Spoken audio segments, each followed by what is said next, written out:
Bagaimanapun juga, PKI bukan dalang tragedi 1965.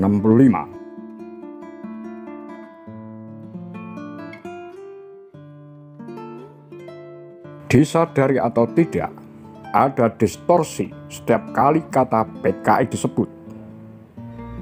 Kata itu seolah mewakili suatu kelompok laksana iblis nan kejam, tanpa mau tahu apa itu Partai Komunis Indonesia dan apa itu komunisme. Membaca buku-buku Karl Marx sebagai sumber ajarannya pun mungkin belum pernah, tapi tiba-tiba yang ada di benak pikirannya, pokoknya PKI itu iblis laknat yang harus dimusnahkan. Hal ini gara-gara peristiwa Malam Jahanam 56 tahun silam dan doktrin yang dijejalkan terus-menerus oleh Orde Baru selama puluhan tahun.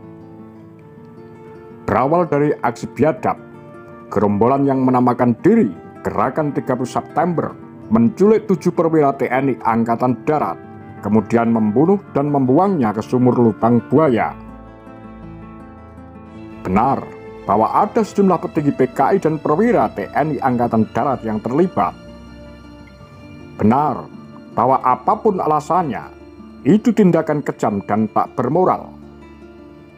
Namun salah juga jika para pelaku G30S kemudian ditimpakan ke seluruh anggota PKI atau ditimpakan ke PKI sebagai partai. Pasalnya, peristiwa itu kemudian bergeser menjadi alat politis untuk memukul kekuatan kiri di masa itu, sehingga PKI lah dan semua anggotanya yang tidak tahu menahu apa itu PKI, jangan berharap untuk mencapai kehidupan lebih baik. Seorang petani sederhana yang hanya terima bantuan cangkul dari BTI dan hanya di pinggir jalan ikut tepuk tangan tak tahu menahu G30S, ikut ditangkap, disiksa, bahkan dibunuh karena dianggap terlibat G30S. Dan ini benar-benar terjadi secara masif. G30S hanya berumur 1 hari. Setelah itu, gelombang massa mengarah menghancurkan PKI. Pembunuhan massal di luar pengadilan, penangkapan, dan pembuangan mereka yang dianggap anggota PKI berlangsung besar-besaran dan dimotori RPKAD. Semestinya, hanya anggota G30S, terutama petinggi PKI dan petinggi TNI Angkatan Darat yang terlibat, itulah yang harus bertanggung jawab, bukan PKI sebagai partai. Sebab PKI sebagai partai, fakta selanjutnya tidak melakukan gerakan kudeta. Pasca G30S, justru kudeta terhadap Soekarno dilakukan secara bertahap oleh Soeharto, yang menurut Bhaskara Tewardaya diistilahkan sebagai kudeta merangkak, seperti dipaparkan dalam Membongkar Supersmart, dari CIA hingga kudeta merangkak melawan Bung Karno, terbit 2007, halaman 203 hingga 239. Kudeta dilakukan setelah Soeharto mengantongi Supersmart. Soeharto dan para pendukungnya kemudian menghancurkan sisa-sisa demokrasi terpimpin di hadapan Soekarno yang marah tetapi tidak mampu berbuat apa-apa. Bertolak dari dokumen Brigadir Jenderal Soeparjo, salah satu sumbangan berharga dalam pengungkapan misteri siapa dalang G30S, merujuk pada penelitian John Rosa. Selama beberapa tahun, ia terus menelusuri berbagai dokumen seputar G30S, hingga akhirnya berhasil menemukan kesimpulan bahwa PKI bukanlah dalang dalam rangkaian tragedi 1965. Dalam bukunya, Dalih Pembunuhan Massal, Gerakan 30 September dan Kudeta Soeharto, terbit 2008, ia menyatakan secara tegas bahwa operasi G30S tidak ada otak utama yang merancang jalannya peristiwa sehingga sesuai skenario dari awal sampai akhir. Dengan kata lain, tak ada dalang utama. Untuk membangun argumen yang ia simpulkan, ia berpijak pada beberapa bukti. Bukti terpenting adalah dokumen tulisan Soepardjo yang berupa analisis postmortem tentang kegagalan G30S. Tulisan ini diberi judul "Beberapa pendapat yang mempengaruhi gagalnya G30S dipandang dari sudut militer". Ini adalah satu-satunya dokumen yang ditulis oleh pelaku G30S sebelum ia tertangkap. Informasi yang terkandung di dalamnya mempunyai bobot yang bisa diandalkan kejujurannya. Soepardjo menulis demi kepentingan kawan-kawannya dan bukan para interogator dan penuntut umum yang memusuhinya. Akurasi data jauh lebih bisa dipercaya ketimbang dokumen berupa kesaksian tokoh inti G30S yang dibuat selama proses persidangan Mahmilud, di mana kesaksiannya dibarengi dengan tekanan fisik dan psikis. Memang, Soepardjo bukanlah tokoh yang paling penting dalam mempersiapkan G30S. Ia hanyalah salah satu saksi dari 5 tokoh inti dalam G30S: Sam, Pono, Letkol Untung, Kolonel Latif, dan Mayor Suyono. Soepardjo baru bergabung dengan 5 tokoh inti sehari sebelum pelaksanaan G30S. Ia ditugaskan untuk menjadi penghubung kelima tokoh itu dengan Presiden Soekarno. Namun dokumen itu justru mampu menjawab persoalan yang sudah lama tidak terpecahkan. Walaupun dalam siaran radio pada 1 Oktober 1965 disebutkan bahwa komandan G30S adalah Letkol Untung, namun dalam berbagai dokumen jelas bahwa peranannya cenderung hanya sebagai eksekutor dan bukan perancang. Dalam berbagai perdebatan mempersiapkan G30S, ia lebih banyak mengikuti arahan tokoh inti lainnya. Lalu siapa yang paling menentukan? Ternyata dari 5 tokoh inti yang berkumpul di Pangkalan Udara Halim sepanjang malam 30 September hingga 1 Oktober 1965 dini hari, tokoh penentunya adalah Sam Kamaruzaman, orang nomor 1 di Politbiro PKI yang bertugas membina simpatisan PKI dari kalangan TNI dan PNS itu, merupakan tokoh kunci G30S. Sam adalah seorang bawahan setia Aidit. Padahal saat diskusi dengan tokoh lain menjelang detik-detik pelaksanaan G30S, berulang kali dibahas bahwa kondisi ideal atau persiapan pelaksanaan G30S tidak seperti dibayangkan sebelumnya. Tidak ada dukungan pasukan panser, tidak ada pasukan terlatih dalam aksi penculikan. Tidak ada kejelasan komando membawa jenderal hidup-hidup ke hadapan Presiden Soekarno. Pembagian tugas juga kacau, serta tidak ada logistik yang mencukupi. Walau begitu, di balik keterbatasan itu, ternyata Sam yang mendapat kepercayaan dari Aidit untuk menjadi tangan kanannya dalam mengorganisir operasi tersebut, tetap terus meyakinkan tokoh inti lainnya agar G30S tetap berjalan. Padahal ia seorang sipil, sementara operasi G30S bersifat militer yang seharusnya dikendalikan oleh nalar militer. Dan fatalnya, Brigadir Jenderal Soepardjo yang berpangkat lebih tinggi dari perwira lainnya hanya bingung, namun tidak mau mengambil alih komando. Ia membiarkan ketika Sam mendorong agar operasi penculikan 7 jenderal tetap berjalan. Mungkin untuk pertama kali, G30S dalam sejarah pemberontakan dan coup, seorang jenderal menjadi bawahan seorang kolonel, tulis John Rosa. Soepardjo menyebutkan salah satu contoh ketidaknalaran operasi. Bila ada yang menanyakan bagaimana imbangan kekuatan, maka dijawab dengan nada yang menekan, "Ya, Bung. Kalau mau revolusi banyak yang mundur, tetapi kalau sudah menang, banyak yang mau ikut. Dalam analisisnya, Soeparjo mengaitkan kegagalan G30S dengan kecongkaan pimpinan, maksudnya terutama Sam. Congkak, bersikeras untuk terus maju, menutup telinga terhadap kritik. Sam meyakinkan dirinya sendiri bahwa aksi itu tak mungkin gagal.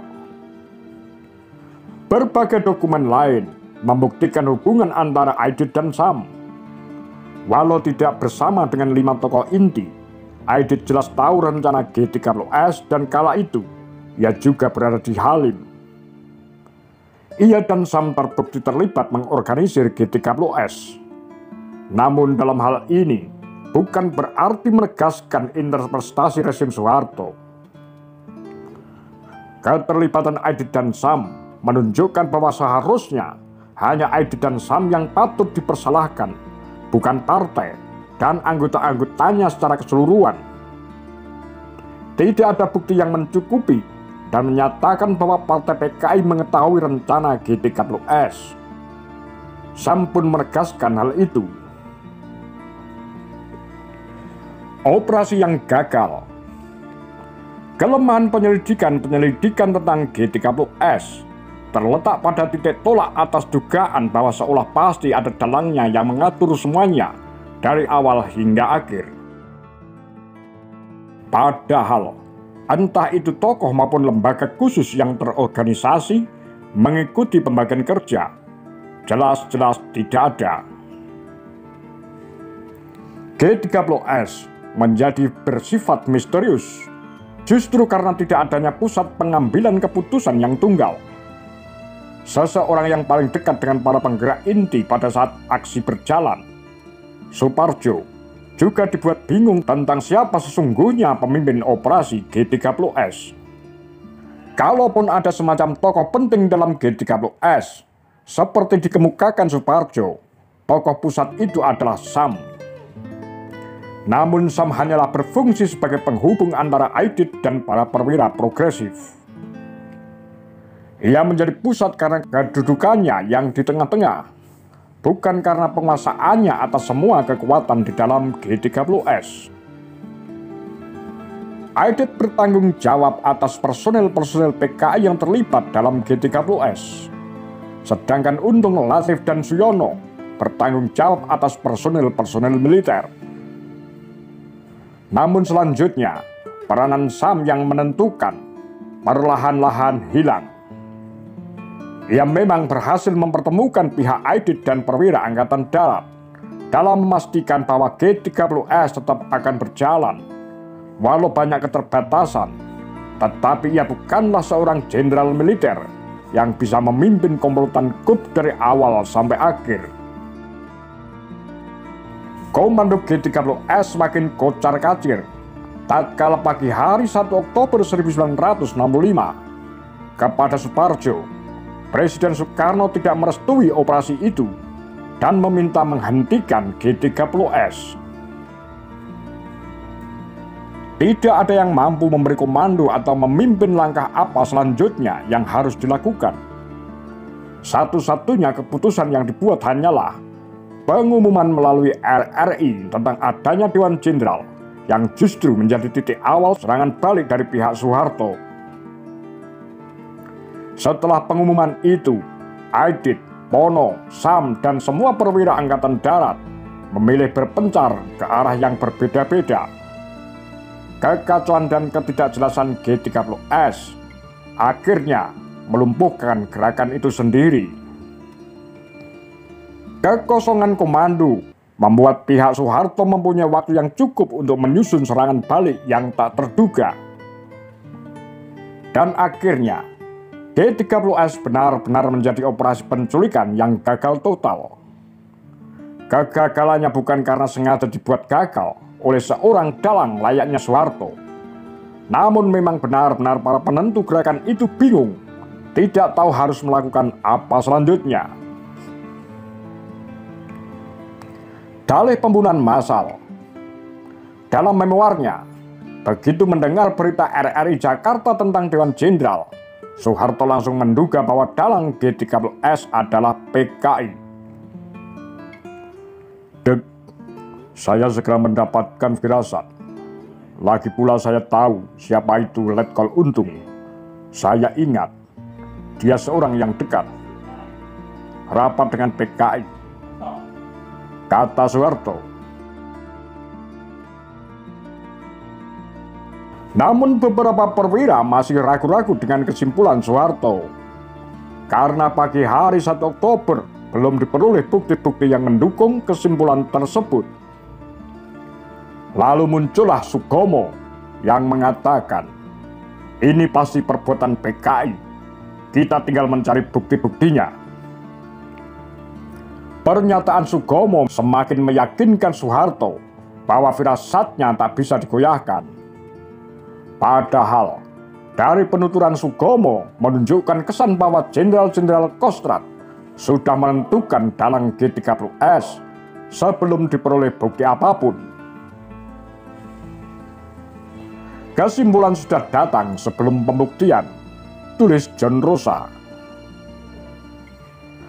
Berdasarkan laporan CIA nomor 22 dari Kedutaan Besar Amerika Serikat di Jakarta ke Gedung Putih, bersamaan dengan acara penguburan 7 jenderal yang menjadi korban G30S, seluruh pimpinan Angkatan Darat memutuskan untuk memulai serangan terhadap PKI. Pada hari itu, para jenderal Angkatan Darat bersidang dan bersepakat untuk melaksanakan rencana mengganyang PKI. Di bawah arahan Soeharto selaku Pangkostrat, dengan cepat Angkatan Darat mengerahkan massa sipil dan menyebarkan propaganda anti-PKI melalui pers yang seluruhnya sudah dikuasai TNI Angkatan Darat. Propaganda hitam tentang malam G30S, di mana Gerwani menari telanjang sambil menyiksa, menyayat-nyayat, dan memotong kemaluan para jenderal tawanan, ditiupkan kencang-kencang untuk mengundang amuk massa yang mengerikan. Semua media melansir berita yang sama. Massa anti-PKI berhasil digalang secara besar-besaran. Mereka siap mengganyang semua yang dituduh sebagai PKI. Amuk itu tinggal diberikan pemantik. RPKAD di bawah komando Sarwo Edi memberikan pemantiknya. G30S menjadi alasan bagi Soeharto dan pendukungnya untuk membakar ratusan ribu hingga jutaan orang yang dituduh PKI. PKI selanjutnya hancur dan mungkin tak akan pernah bangkit lagi. G30S adalah dalih dari pembunuhan massal. Setelah menjadi orang pertama di Republik ini, Soeharto merawat ingatan G30S melalui bahaya laten komunisme. Hingga rezim Soeharto berakhir, cara yang sama terus dipelihara. Semua lawan politik atau pihak yang menentang kekuasaannya akan digiring dan di-PKI-kan.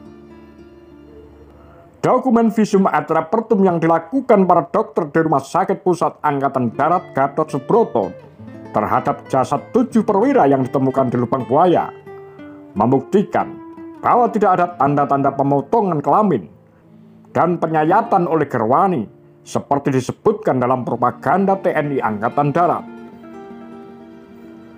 Rezim Soeharto berusaha terus menyembunyikan dokumen itu sampai akhirnya tanpa sengaja ditemukan oleh Benedict Anderson yang kemudian dipublikasikan dalam tulisannya yang berjudul How Did the General Die? Pada April 1987. Dokumen ini menjadi awal terbongkarnya kebenaran sejarah yang terus dipaksakan dan dikendalikan oleh rezim Soeharto. Apa pandangan Anda? Demikian kura-kura, tagar lambe sundel.